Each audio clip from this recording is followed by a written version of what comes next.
Morning students. Income tax session में हमने बहुत सारे टॉपिक को डिटेल से देखा। हमने रिटर्न फाइलिंग सीखा, हमने बहुत सारे कॉन्सेप्ट को डिटेल से देखा है, सारे हेड्स कवर किए। लेकिन सर एक प्रॉब्लम आज भी आपने नहीं बताई है, वो है अगर हमारे क्लाइंट का या हमें टैक्स पे करना है तो वो हम कैसे करेंगे। यानी हमारे पास पेमेंट के मोड कैसे हैं, किस किस तरीके से हम लोग टैक्स की पेमेंट कर सकते हैं, ऑनलाइन कर सकते हैं, ऑफलाइन कर सकते हैं। तो आज की इस वीडियो में ये वीडियो ऑन डिमांड है, हाउ टू पे टैक्स ऑनलाइन। यानी अगर हमें टैक्स की पेमेंट करनी है अपने या अपने क्लाइंट की, तो पेमेंट गेटवेज क्या है हमारे पास, ऑनलाइन कितने मेथड्स है, क्या यूपीआई से कर सकते हैं, क्या डेबिट कार्ड से कर सकते हैं, क्या क्रेडिट कार्ड से कर सकते हैं, या नेट बैंकिंग ही लेनी पड़ेगी। तो आज मैंने एक एग्जांपल के थ्रू आपको पूरी वीडियो में ये समझाया है किस तरीके से हम लोग अपने क्लाइंट की टैक्स की पेमेंट कर सकते हैं, किस वेबसाइट पे जाना है। पूरे डाउट्स आपको इस वीडियो को देखने के बाद क्लियर हो जाएंगे और आप ऑफिस में इजीली अपने क्लाइंट का इनकम टैक्स पे करवाएंगे। तो आइए शुरू करते हैं सेशन। अब हमें टैक्स पे करना है तो हम क्या करेंगे, गूगल की साइट पे हम लोग जाएंगे। ये गूगल हमने खोला और यहाँ पे मैं लिखूंगा ई फाइलिंग। ठीक है, ई फाइलिंग से मैंने आपको बताया था इनकम टैक्स की वेबसाइट खुल जाती है, जिसमें मैंने आपको बताया था 26 एएस भी यहीं से चेक होता है ना। किसी की रिटर्न भी फाइल यहीं से करते हैं। मैंने देखो यहाँ से बताया था लॉगिन कर सकते हो आप। अगर क्लाइंट का ऑलरेडी आईडी पासवर्ड है तो यहाँ से लॉगिन, और नया है तो रजिस्टर। ये हम कर चुके हैं। ठीक है, आज के सेशन में हम लोग ये देख रहे हैं कि किस तरीके से अगर मुझे टैक्स पेमेंट करनी है, मैंने कंप्यूटेशन बनाई और मेरा टैक्स पेबल आ रहा है तो मैं कैसे पे करूं। तो यहाँ पे एक ऑप्शन नजर आ रहा है आपको, ई पे टैक्स। ई पे टैक्स पे मैंने क्लिक किया, ये ऑप्शन आपके पास आ जाएगा। ई पे करने के ऑप्शन के बाद आपका पैन या टेन पूछेगा, फिर आपका कंफर्मेशन और फिर आपका मोबाइल नंबर जिस पे ओटीपी आएगा, है ना। क्योंकि ऐसा ना हो ना कि हमारे बिहाफ में कोई और पे कर दे, ऐसा नहीं है। तो पूरी सिक्योरिटी। तो पेन मैं अभी अपना डालता हूँ। सपोज मुझे अपना टैक्स पे करना है तो मैंने यहाँ पे अपना पेन नंबर डालूंगा, यहाँ पे कंफर्म करूंगा, यहाँ पे मोबाइल नंबर डालूंगा और क्या कर दूंगा, यहाँ पे ऑप्शन आएगा कंटिन्यू। ठीक है, देखो जैसे ही मैंने पेन नंबर डाला और कंफर्मेशन किया और मोबाइल नंबर डाला, ये मेरे पास ऑप्शन आ गया कि भाई आप ओटीपी सेंड कीजिए। ठीक है, तो यहाँ पे ओटीपी अब मुझे जो मेरे मोबाइल नंबर पे आया होगा वो मुझे यहाँ पे एंटर करना है। ठीक है, कितने डिजिट का होगा, 6 डिजिट का हमारे पास ओटीपी आया होगा। ये मैंने ओटीपी डाल दिया जो मेरे मोबाइल पे आया, मैंने कंटिन्यू कर दिया। देखिए जैसे ही हमने ओटीपी डाला तो ये बोलेगा कि भैया you have successfully verified OTP, यानी आपका मोबाइल पेन सब वेरीफाई हो गया है ना। आपका नेम भी थोड़ा सा इशारा कर रहा है कि आपका नाम ए से स्टार्ट है और डब्ल्यू से आपका सरनेम है ना। सब कुछ ने बता दिया। हम कंटिन्यू करेंगे, हाँ मैं ही हूँ और इन्हीं का टैक्स पे करना है ना जी। कंटिन्यू किया हमने। तो बेसिकली आज आपको जो सिखाना है मुझे कि आप किस ऑप्शन में जाके क्लिक करके कौन सी पेमेंट करेंगे। तो पहले इसको देखिए, इनकम टैक्स है, डिमांड पेमेंट है, इक्वलाइजेशन लेवी है, फीस अदर है। तो देखिए नॉर्मल इंसान तो इनकम टैक्स पे कर रहा है ना। सेल्फ असेसमेंट टैक्स कहलाता है। जब हम पहले कंप्यूट करते हैं फिर हम अपने हिसाब से जो टैक्स बनता है हम गवर्नमेंट को पे कर रहे हैं, that is first option, right. इस पर हम प्रोसीड कर देंगे। बट सम टाइम क्या होता है कि डिमांड हमसे मांगी जाती है, यानी गवर्नमेंट को लगता है कि हमने टैक्स की चोरी करी है तो उसका नोटिस आता है, तो उस तरफ से डिमांड होती है, तो उसके लिए हम पे करते हैं। तो हम इस पे ऑप्शन में जाएंगे।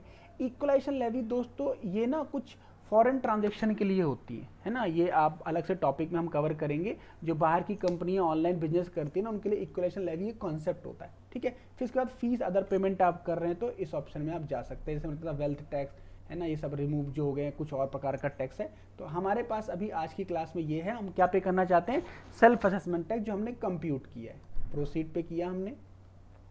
उसके बाद आपसे क्या पूछ रहा है, सेल्फ असेसमेंट ईयर आपका कौन सा है। तो जो भी आपका हो सकता है, ठीक है, इस ईयर का हो सकता है, पिछले ईयर का हो सकता है। तो अभी हमारा, हम मान के चलते हैं हम लेट फाइल कर रहे हैं तो हम यहाँ से पेमेंट करेंगे। मतलब हमारा वैसे डेट 31 जुलाई होता है ना। तो मैं असेसमेंट ईयर 23-24 का पे कर रहा हूँ। अगर मैंने बताया था एडवांस टैक्स है आपका, तो फिर आपका असेसमेंट ईयर ये होगा। तो मैंने कहा था किस्तों में पे करते हैं हम, तो फिर आपको ये चूज करना है। मैं अभी ये वाला ले लेता हूँ ऑप्शन। ठीक है, फिर मैंने यहाँ पे बोला टाइप ऑफ पेमेंट क्या है हमारी, तो ये भी हमारा क्या है, सेल्फ असेसमेंट। जो पहला ऑप्शन था फिर से यहाँ पे ओपन होगा, तो सेल्फ असेसमेंट आपको लेना है।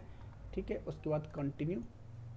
ये देखिए यहाँ पे ऑप्शन आप पूछ रहा है टैक्स कितना, सरचार्ज कितना, सेस कितना, interest, penalty, other option.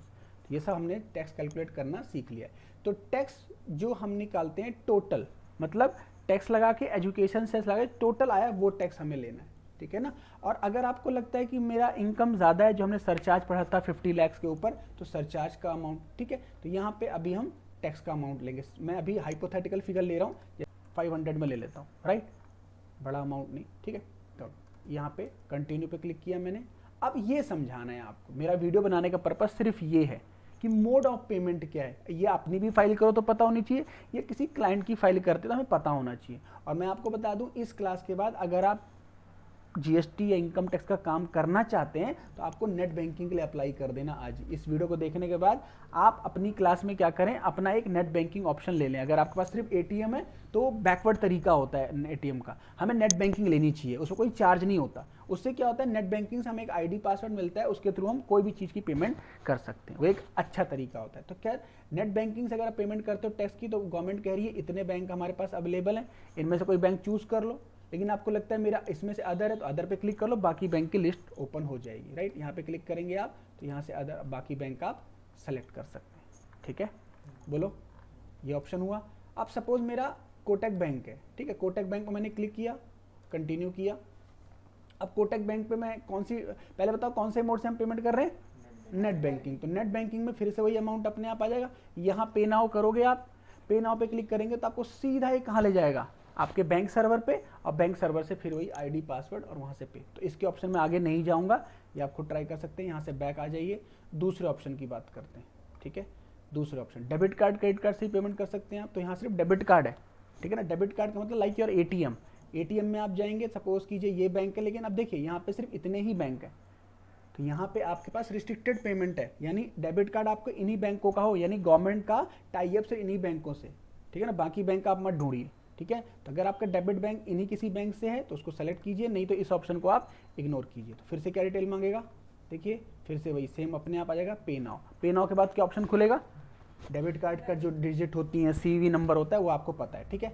Back कीजिए, ठीक है। उसके बाद ये क्या होता है, पे एट बैंक काउंटर, यहाँ पे क्लिक कीजिए। ये क्या होता है, सपोज आप चाहते हो कि सर मेरा अमाउंट बता दो, एक स्लिप निकाल के दे दो, मैं कल बैंक जाके या तो कैश दे दूंगा, चेक दे दूंगा, या डिमांड ड्राफ्ट दे दूंगा। यानी आप बैंक में जाओगे और बैंक वालों को बोलोगे मुझे ना टैक्स की पेमेंट करनी इतना रुपए, तो आप वहाँ जाके ऑन काउंटर पे कर सकते हो। जो ऑप्शन आपको लेना है ले सकते हो, और यहाँ से बैंक का ऑप्शन ले लीजिए, ठीक है। तो एक चालान जनरेट हो जाएगा। चालान का मतलब रिसिप्ट पेमेंट, एक जो आपको बैंक को देना है। क्लियर है, ओके। आ जाइए, इस पे भी हम आगे नहीं जाएंगे, बैक कीजिए।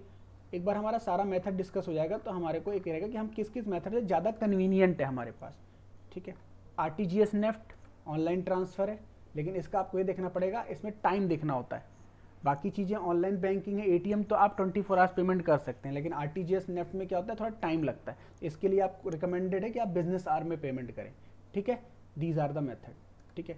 पेमेंट गेटवे में क्या होता है, आप इन पर्टिकुलर बैंक से आप चाहो तो पे कर सकते हो स्पेसिफिकली, ये आपको बैंक के गेटवेज दिए हुए। तो प्रेफर्ड मेथड कौन सा है मैंने बताया, डेबिट कार्ड से कर सकते हैं नॉर्मल आदमी, ठीक है, लेकिन पर्टिकुलर बैंक है। Net banking is the best way to pay any kind of taxes, तो you should apply for the net banking, कोई एक्स्ट्रा चार्ज नहीं होता, ठीक है।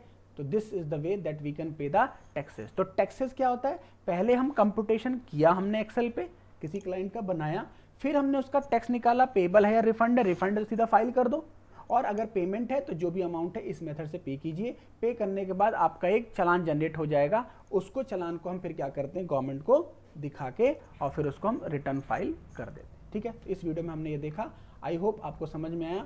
और आप किसी भी प्रोफेशनल के लिए, इसमें ये भी एक प्रोफेशनल एरिया है, टैक्स पेमेंट करना, रिटर्न फाइल करना, ये सबको नहीं पता होता, और पता भी होता है तो लोग इन चीज़ों से डरते हैं, है ना। पीपल आर नॉट सेवी, अभी इतना लोग इतना फील नहीं करते कि 30,000 ऑनलाइन पेमेंट कर दें। तो ये आप अपना एक प्रोफेशन बना सकते हैं, right. Thank you so much.